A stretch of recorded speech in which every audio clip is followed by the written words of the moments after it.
আজকে আমি কাঁঠাল দিয়ে গরুর মাংসের রেসিপিটা আপনাদের কাছে আমি শেয়ার করব। চলুন দেখতে থাকুন। এখানে পেঁয়াজ নিচ্ছি, এটা গোলমরিচের গুঁড়া, এটা আদা গুঁড়া, এটা রসুন বাটা, এখানে গরম মশলা, লবণ, হলুদ, ঝালের গুঁড়া, ধনিয়া গুঁড়া, জিরা গুঁড়া, সব তেজপাতা সব নিয়েছি। ঠিক আছে, এবার আমি রান্না শুরু করবো। তেল দিয়ে নিলাম কড়াইতে। কড়াইতে তেল দেওয়া শেষ, পরিমাণ মতো আপনি তেল নেবেন। তারপর সেখানে আমি গরম মশলার ফলগুলা, তেজপাতাগুলো আমি আগে দিয়ে নেব। হালকা একটু ফ্লেভার ছাড়লে ভালো করে নিয়ে এবার আমি পেঁয়াজ কুচিগুলো আমি দিয়ে দিলাম। পেঁয়াজ কুচিগুলো ভালো করে ভেজে নেব। ব্রাউন কালার, বাদামি কালার আসলে তখন আমি সেইখানে ঝালের গুঁড়া, হলুদের গুঁড়া এগুলো ওখানে আমি অ্যাড করে দেবো।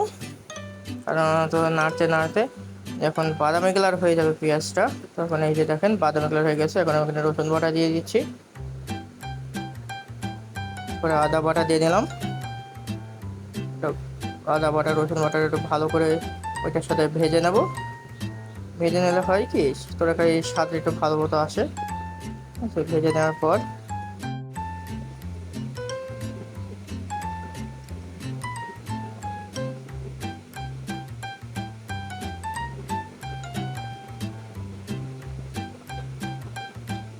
এবার আমি ঝালের গুঁড়ো, হলুদগুলো দিয়ে দেবো।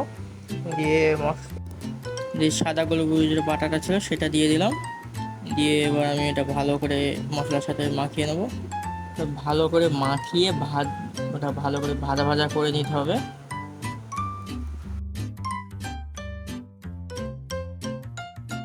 করে মশলাটা ভাজা হয়ে গেলে ওই জায়গায় আমি হালকা পরিমাণ পানি অ্যাড করে দেবো, মশলাটা ভালো মতো কষিয়ে নেওয়ার জন্য। পানি অ্যাড করে ওই জায়গায় আমি এবার ভালো করে মাখাই নিয়ে ঢাকনা দিয়ে দেবো। কিছুক্ষণ পর এসে ঢাকনাটা তুলে আবার ওটা নেড়ে দেবো।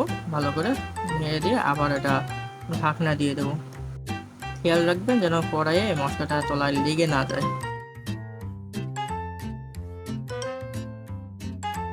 পরবর্তী দেখুন মশলায় প্রচুর পরিমাণ তেল ছাড়ছে।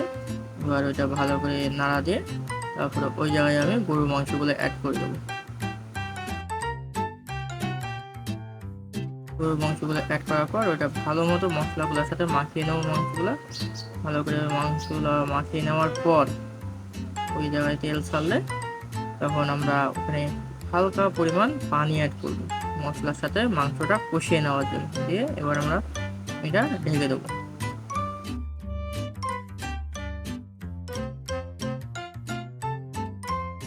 কিছুক্ষণ পর পর এসে নাড়া দিতে হবে যেন লেগে না যায়, সেই দিকে খেয়াল রাখতে হবে। নাড়া দেওয়ার পর আবার ঢেকে দিলাম। ঢেকে দেওয়ার পর এই যে তেল ছাড়ছে মাংসে, ঠিক আছে, এবার ওই জায়গায় আমি কাঁঠালগুলো অ্যাড করে দেবো। বাড়ি থেকে সেদ্ধ কাঁঠাল পাঠাইছিল, সেই সেদ্ধ কাঁঠালগুলো আমি এখানে অ্যাড করে দেবো।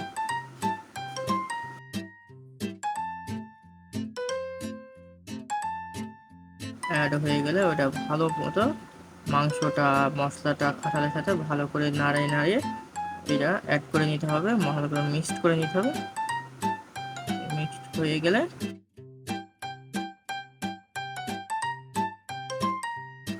হয়ে গেলে ওই জায়গায় হালকা পানি দিয়ে নেবো। দিয়ে মাংসটা, মশলাগুলো একসাথে কষিয়ে নেবো হালকা পরিমাণ দিয়ে। এর জন্য পানিটা দেওয়া কষানো হয়ে গেছে। এবার ফুল পানি দিয়ে দেবো। পানিটা একবার অ্যাড করবেন না, অল্প করে পানি দেবেন। দিয়ে ওটা নাড়া দেবেন। দিয়ে ওটা মিক্সড করে নেওয়ার পর আবার একটু অল্প করে ওই জায়গায় পানি দেবেন। দিলে আপনার জন্য ভালো হবে। এখানে একটু কাঁচা পেঁয়াজ দিয়ে দেবো যেন ফ্লেভারটা সুন্দর মতো আসে। কাঁচা পেঁয়াজটা দিয়ে এবার একটু পানি দিয়ে দিলাম। পানি অল্প অল্প করে অ্যাড করবেন, একবার দেবেন না। ঢাকনি দিয়ে দিলাম।